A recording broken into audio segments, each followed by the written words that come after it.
The first cycle was last year. Ibang-iho din ang schedule. Now, this is the second batch.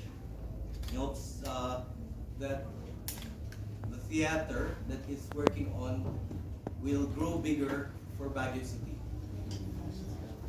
So let's go back to the film.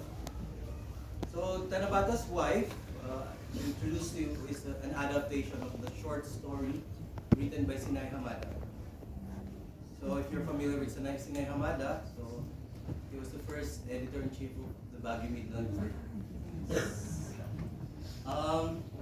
Now it was brought into film in 2018 through the Two Farm Film Festival, and it won the Best Picture, taking 8 out of 12 trophies that night.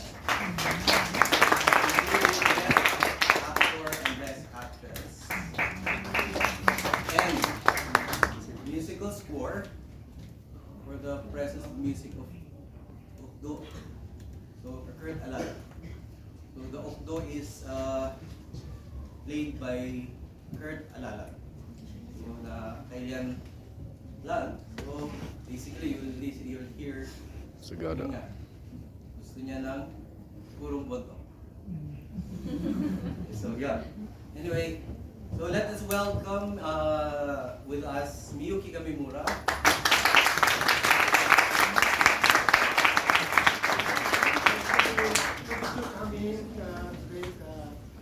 Yes, I'm very honor a lot of part of coming.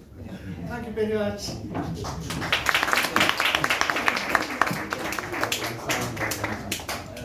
Here.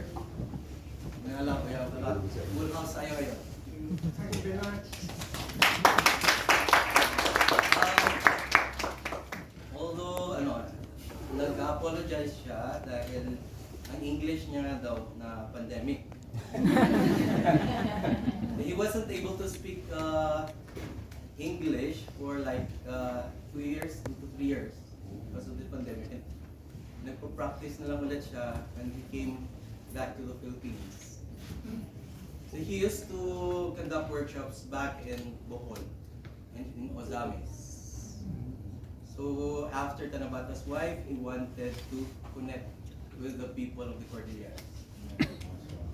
Ending natin, the closing natin is the people of the Cordilleras. So this is a film that is dedicated to the people of the Cordilleras.